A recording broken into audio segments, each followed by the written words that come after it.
strange that they heard? I saw earlier when Charlie was talking, y'all are introverts by and large, so I know I'm going to get nothing the first time. Don't worry about me. I'll ask again. No one wants to share? All right. We'll keep moving. Forward.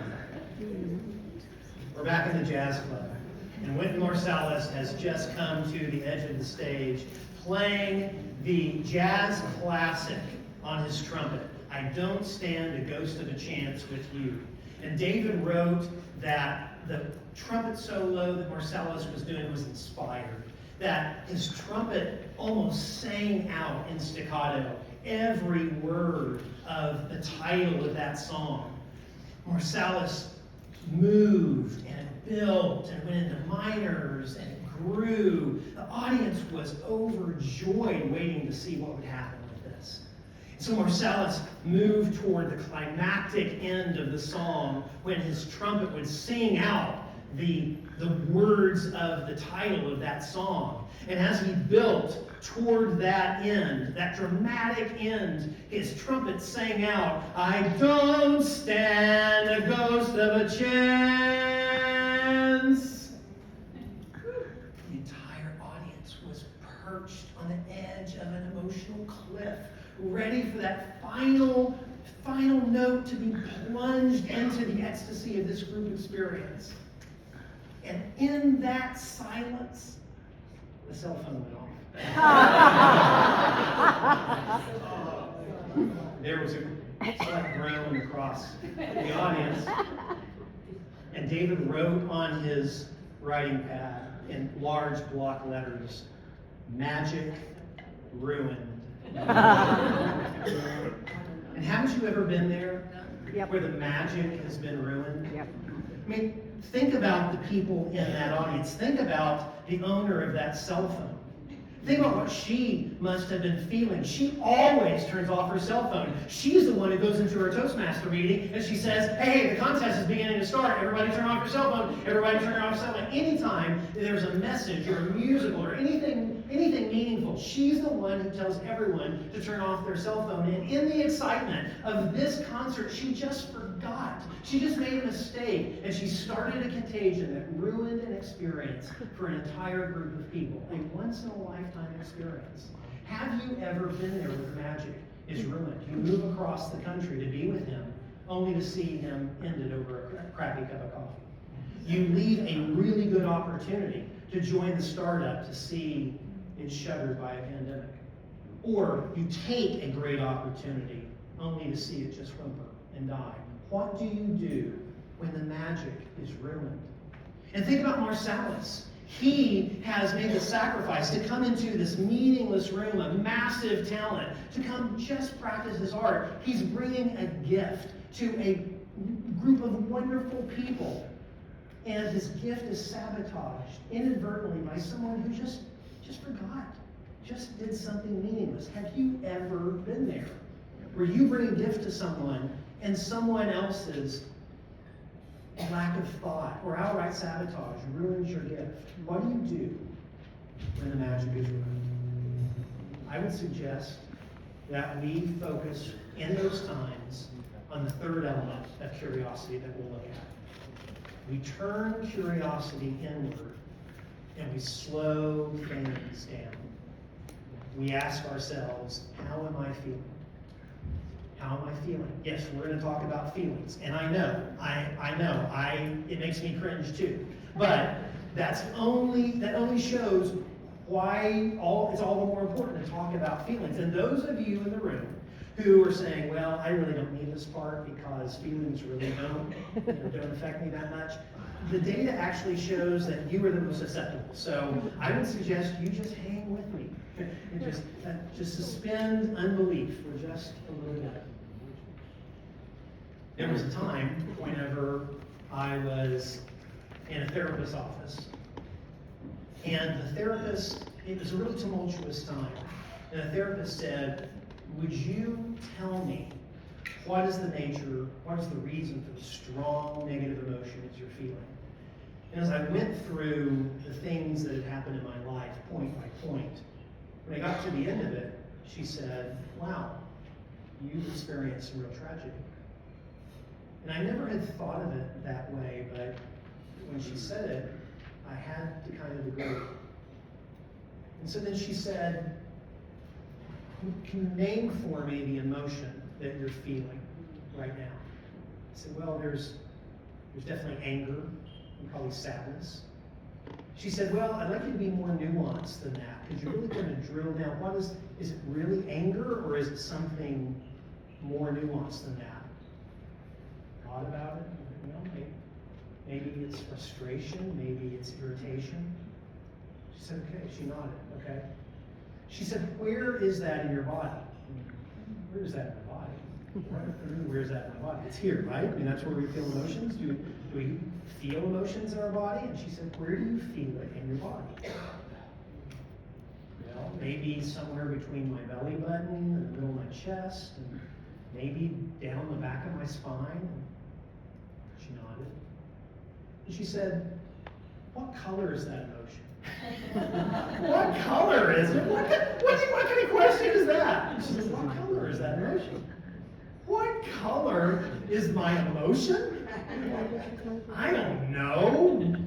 Green, purple, I don't know. She nodded. And she said, what sound does it make?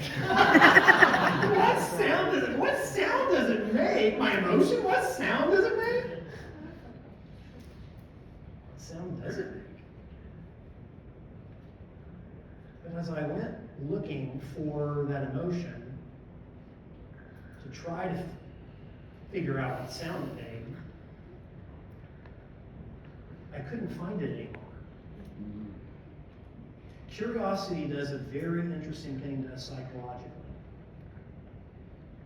Psych studies show us and tell us that any strong emotion we feel, we only will feel it for 90 seconds. But after that 90 seconds, the reason we feel it beyond that is because we continue to repeat the story.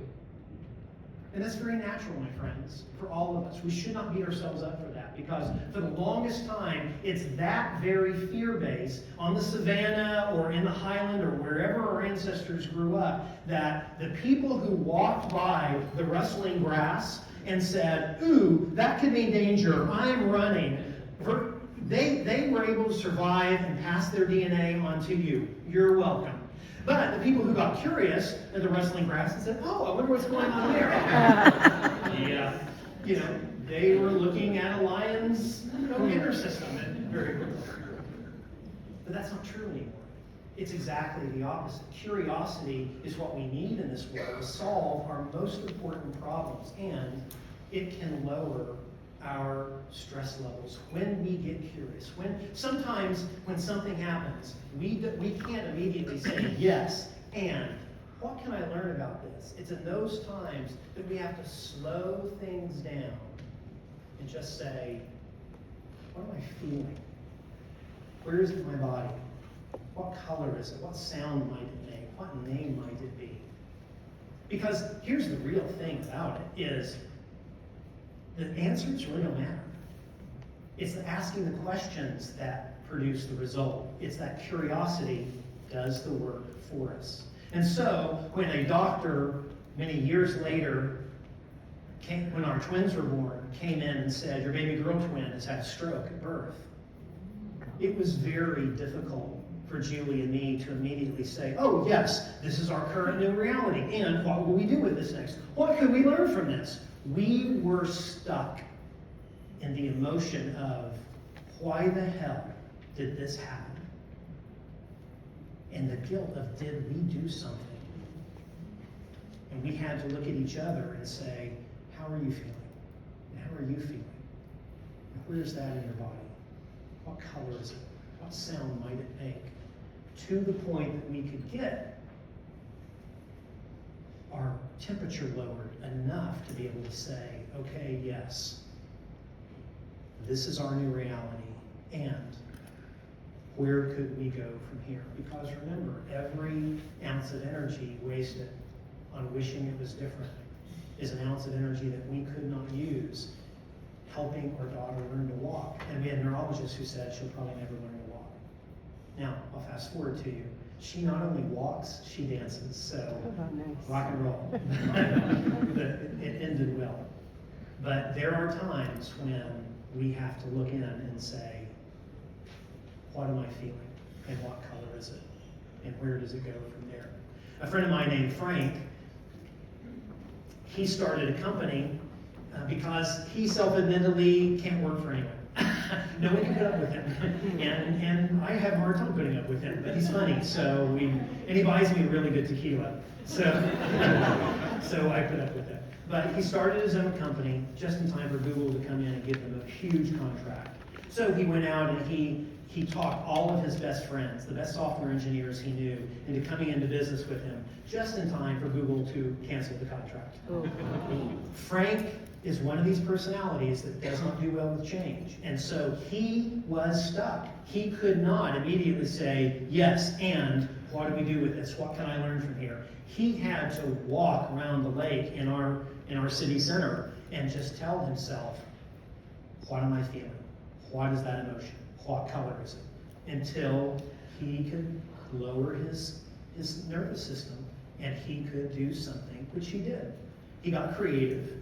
He built a proposal, went to the U.S. Department of Defense. He had them sign a contract that dwarfed what Google had originally talked with him about. And all of his friends, he made them wealthy individuals. Frank recently sold half of his company for more money than he ever thought he would make in his life, all because he first slowed things down and asked, how am I feeling? What color is it? What might it sound like?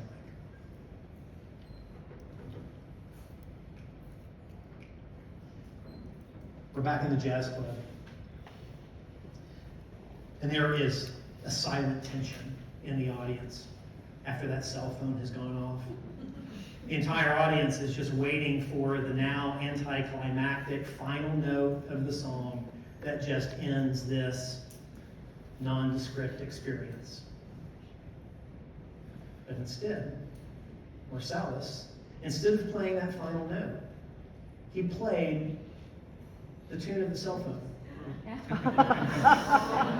Oh, there was a chuckle across the audience.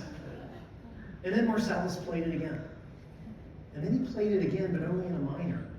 And then he played it again, but improvised a little bit, and then started moving into minors and strange places. The band caught wind of what he was doing, and so kicked in and just started following his lead as he played this new tune that was eerie and strange and weird, but was still beautiful, more beautiful, David wrote, than what he had been playing before. You could still hear the faint tone of the cell phone in what Marsalis was playing, but it was this whole new piece of music that no one had ever heard before. He was literally creating on the spot and co-creating with the audience as the audience began again to lean in and see, where is this going to go? As Marsalis just allowed it to flow. So the band went on, the tune, the new cell phone song that he played for a few minutes, and then all of a sudden he wrapped it all the way back around to the original song, I Don't Stand a Ghost of a Chance with You, and came again with that Ghost of a Chance song toward the dramatic final. And the audience, sensing what was happening, just was on the tips of their toes in their own nervous system. Marsalis played again, like staccato, toward the end of the song, I don't stand a ghost of a chance with you. And the audience lost their minds. They did not know what to do with it. They were all together in the middle of the delight of this experience that had started with something that threatened to ruin it. The delight they felt was compounded by the cell phone going off. What would have been written in that article had that cell phone not gone off? A great musician played a wonderful piece. Boring, right? But because that cell phone went off, because the magic was ruined for a split second, we're talking about it today. What are you going to do about the uncertainties in your life? What are you going to do about the threat of artificial intelligence, or the changing in governments, or the changing in your job, the changes that happen in your own country? What are you going to do about the possible dislocations in your life?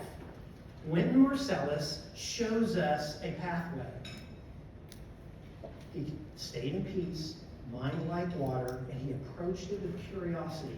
What could I do with this? What could I do with this? He didn't get worried. He didn't operate out of anger. He didn't get all frustrated. Peace, mind like water. What could I do with this? Curiosity. That's where he went. The Emperor of Rome, Marcus Aurelius, wrote in his diary one day, and then he wrote it multiple times. The diary survives to this day, but he wrote to himself, "The impediment to action advances action. That which stands in the way becomes the way." You see, we feel like we walk up to a cell phone going off in the middle of a concert, or the changes in our lives, we see it as a barricade. I'm stuck, I'm stopped, I cannot go any further. What Marcus says is, if we get curious and we look at this barricade from multiple different angles, there is an angle where we see that it's a bridge. The barricade becomes a bridge. Even if we have to disassemble the barricade and use the wood to build a bridge, the barricade becomes a bridge. And over and over and over again, people in history have come to the same conclusion, where most individuals come up and say, the magic is ruined. And a few individuals say, what could I do with this? How could I become engage in creative exploration?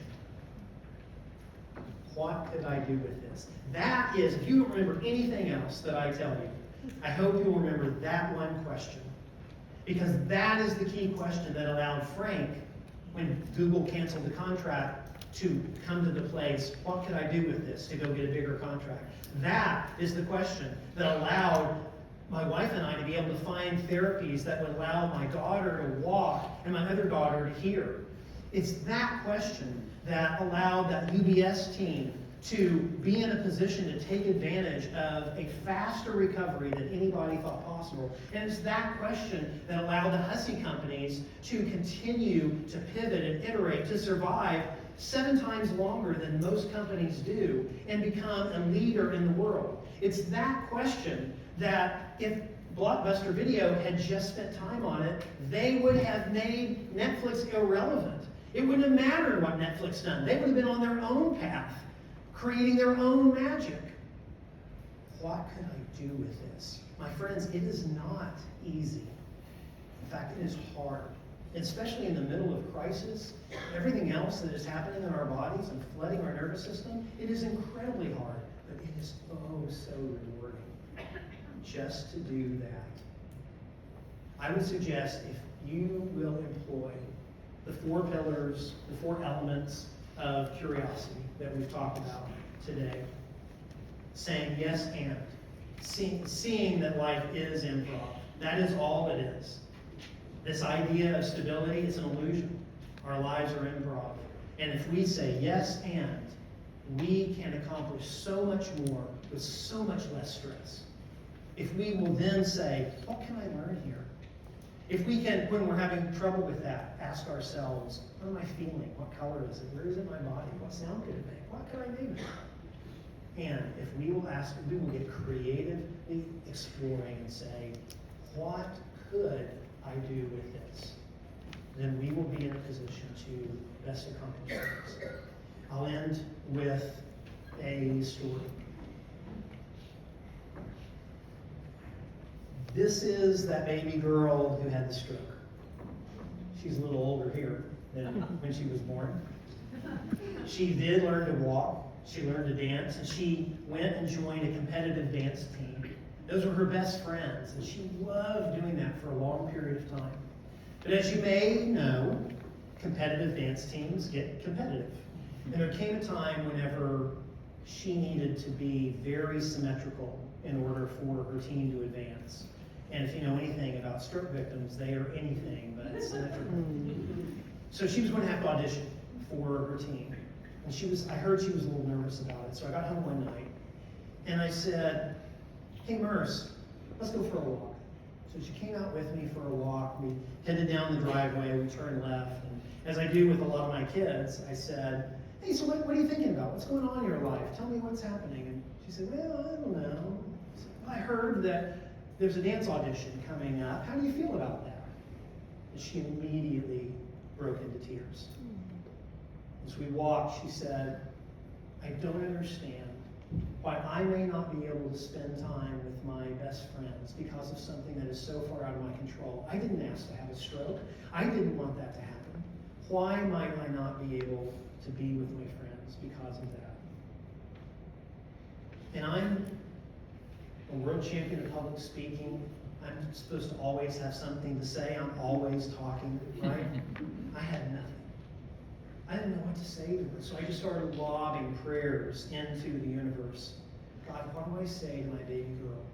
Because I don't want to gaslight her, right? I don't want to say, oh, I'm sure you'll make it. Because probably she was not going to make it. And I didn't want to say, well, it's just them. That's a horrible system. They shouldn't expect you to be doing that, because that's not life, is it? Is that we have to do things, and sometimes that we are not good enough in that area. And so we have to go find the area where we have our talent and our magic does exist. But what do I say? So we rounded the corner, we walked, and she talked, and she cried, and she screamed at one point, and I listened, and I nodded, and I prayed. We got all the way back around to our driveway. She looked up at me expecting that she was looking for something, some words, and I got nothing. I just lobbed out one final prayer. God, what do I tell my baby girl? So I reached out and I took her hands.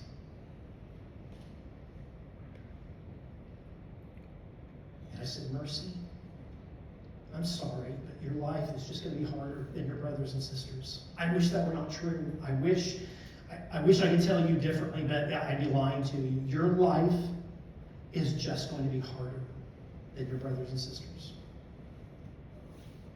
But you are going to be stronger than your brothers and sisters because of it. She blinked a couple of times and looked up at me.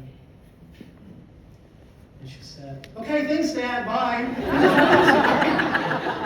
I'm sitting here in the driveway dying. And she's like, oh, okay, my life's going to suck, but I'm going to be strong. Okay, got it. I'm going to go have gummies.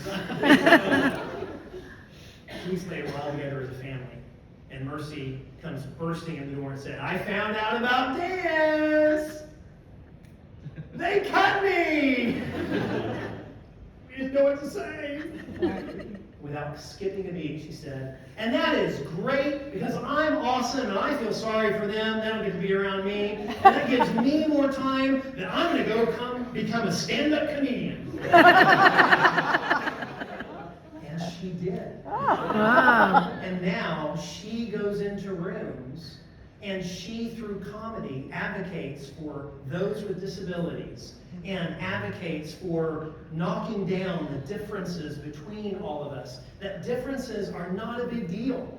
And through a funny way, she gets the audience laughing to the point where she can make her point. And that's what she was meant to do, only because she said, what could I do with this? My friends, whenever we come to that impasse, I would suggest that we give ourselves some grace. Know that it's going to be hard, but that we ask ourselves, yes, and what can I learn here? What am I feeling? And what could I do with this? That we follow the example of a jazz legend on a random Tuesday night in New York City at the Village Vanguard. Thank you for spending this time with me.